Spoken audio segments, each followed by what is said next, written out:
넥 제로라고 하고요. 그린 워싱으로 보일 수도 있고 케미컬 리사이클. 탄소 네거티브라는 개념. 우리 편집자분들 참 힘들겠다.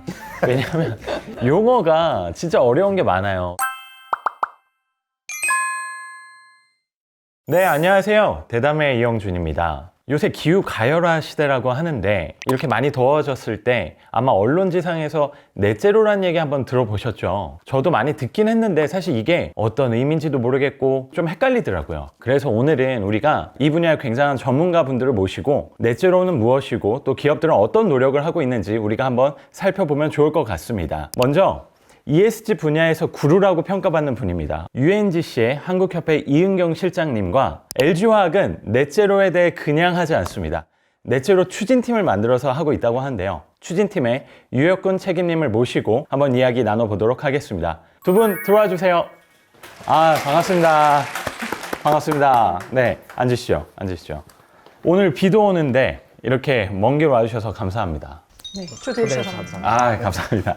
일단 넷제로에 대한 얘기하기 전에 먼저 좀 자기소개를 부탁드릴게요. 안녕하세요. 저는 유엔 글로벌 컴팩트 한국네트워크에서 일하고 있는 이은경 실장이라고 합니다. 안녕하십니까. LG화학 넷제로 추진팀의 유혁균 책임입니다. 두 분이 왜 오늘의 주제에 적합한지는 아마 들어서 아실 것 같고, 그러면 일단 UNGC는 정확히 어떤 일을 하는 곳인지 조금만 설명 부탁드릴게요. 네, 유엔 글로벌 컴팩트는 여러분들 최근에 많이 들으시는 또 우리 이 채널에서 많이 다루고 있는 환경사회 지배구조 ESG라는 키워드를 만든 조직이기도 하고요. 유엔 차원에서 기업들이 어떻게 더 지속가능한 발전에 기여하고 또 달성할 수 있을지 가이드라인을 주는 조직이라고 보시면 될 것 같아요. 와, 뭐 거의 교과서 아닙니까?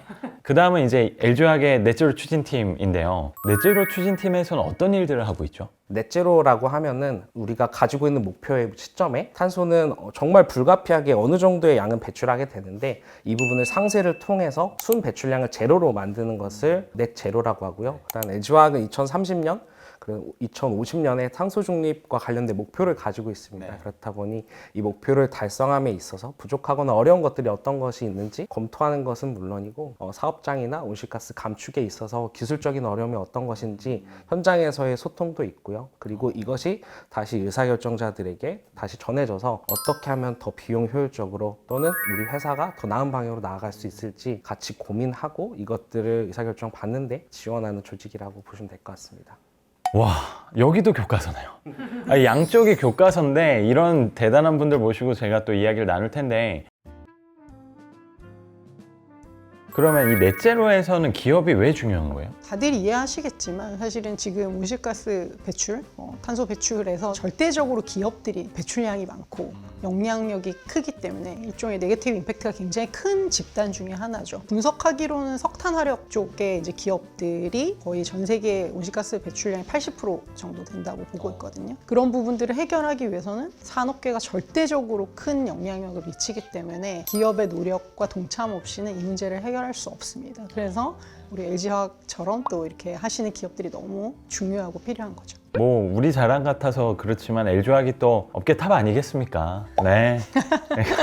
하여튼 말씀하신 것처럼 정말 기업의 역할이 중요하다라는 건 확실한 것 같고, LG화학에서 그럼 넷제로를 왜 이렇게 적극적으로 추진한다고 생각하세요? 탄소 중립 넷제로는 이제 하나의 피할 수 없는 메가 트렌드라고 생각을 합니다. 그렇다 보니까 이런 흐름을 거스를 경우에는 기업에는 그 생존의 위협을 받을 수 있다라고 생각이 되고요. LG화학 같은 경우에는 탄소 중립이나 기후변화 완화를 위한 노력의 과정에 비즈니스와 친환경 두 가지 토끼를 모두 잡을 수 있다라고 생각하기 때문에 넷제로를 진심으로 추진하고 있습니다. 네.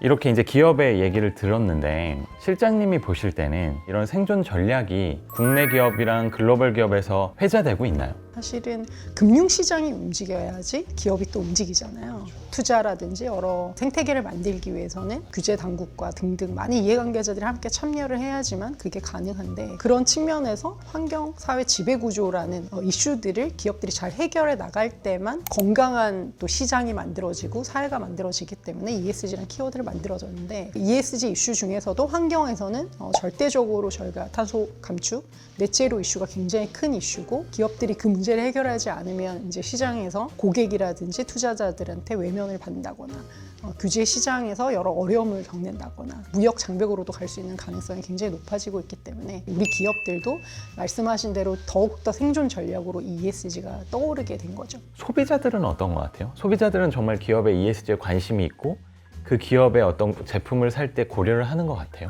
올해 초에 중국의 차이나 플러스라는 행사를 갔다 왔었는데요. 생각보다 되게 많은 관심을 가지고 있어요. 대한상공회의소에서 한 설문을 했는데 ESG를 진심으로 추구하는 기업의 제품을 구매할 의향이 있는가, 또는 구매한다면 어느 정도의 지불을 더 할 것인가 라는 설문을 했었는데, 확실히 ESG를 진심으로 추구하는 기업의 제품을 사겠다, 그리고 더 높은 비용을 지불하겠다라고 설문했던 조사 결과도 있다 보니까 이런 부분을 제가 세미나에서 같이 공유를 했었고, 우리 LG화학이 판매하고 있는 서스테이너빌리티 소재에 대해서 많은 관심을 가졌고 더 많은 응원을 보내주신 것 같습니다.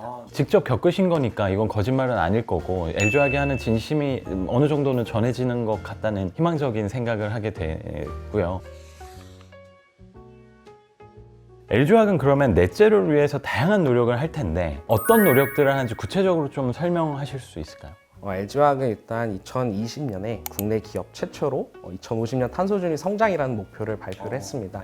근데 그 목표보다 더 상향된 2050년 넷제로라는 목표로 상향해서 목표를 다시 수정을 했고요. 지난 2022년에는 석탄 발전소를 바이오매스 발전소로 전환하는 투자를 승인해서 진행하고 있고요. 올해 초 같은 경우에는 국내 민간 기업 최대 물량의 풍력 발전 재생에너지를 저희가 장기 계약을 체결했습니다. 이런 것처럼 다양한 노력을 통해서 친환경 비즈니스 전환을 지속적으로 추진해 나가고 있습니다. 제가 알기로는 우리 회사가 그런 브랜드를 모아놓은 게 렛제로라고 또 있잖아요. 렛제로라는 브랜드도 좀 소개해 주실 수 있나요?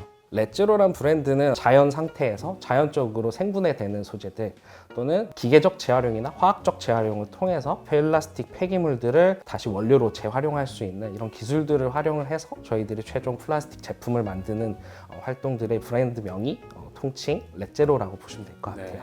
우리 실장님 볼 때 이렇게 LG화학뿐만 아니라 다양한 기업들이 넷제로를 위해 노력을 하잖아요. 일반 통신 기업이나 서비스업들도 넷제로랑 분명히 연관성이 있을 것 같아요. 그런 사례 있으면 좀 소개해 주시겠어요? 저희 같이 이제 유엔과 국제사회에서는 기존에 하던 수준으로서는 사실 1.5도씨를 계속 넘기면서 이 급격한 기후변화를 막을 수가 없기 때문에 조금 더 동종업계보다 높은 수준, 혹은 기존에 우리가 해오던 것보다 높은 수준으로 목표 수립을 하고 계속 탄소 감축을 해가라, 이렇게 권고를 되게 많이 드리고 있단 말이에요. 그래서 많은 글로벌 기업들 CO2를 배출하는 또 산업이 많이 있기 때문에 그런 섹터별로 지금 대응도 굉장히 활발하게 지금 해내야 되는데, 기술이 또 그만큼 지금 따라와 주느냐, 이런 문제도 굉장히 중요한 부분인 것 같아요. 그 누구도 안 해본 어떤 넷제로의 여정에서 LG화학도 많은 실패와 또 성공이 있으시겠지만, 이렇게 기업들이 노력하는 과정에서 감시하는 또 NGO나 또 여러 규제 당국에서는 또 그린 워싱으로 보일 수도 있고,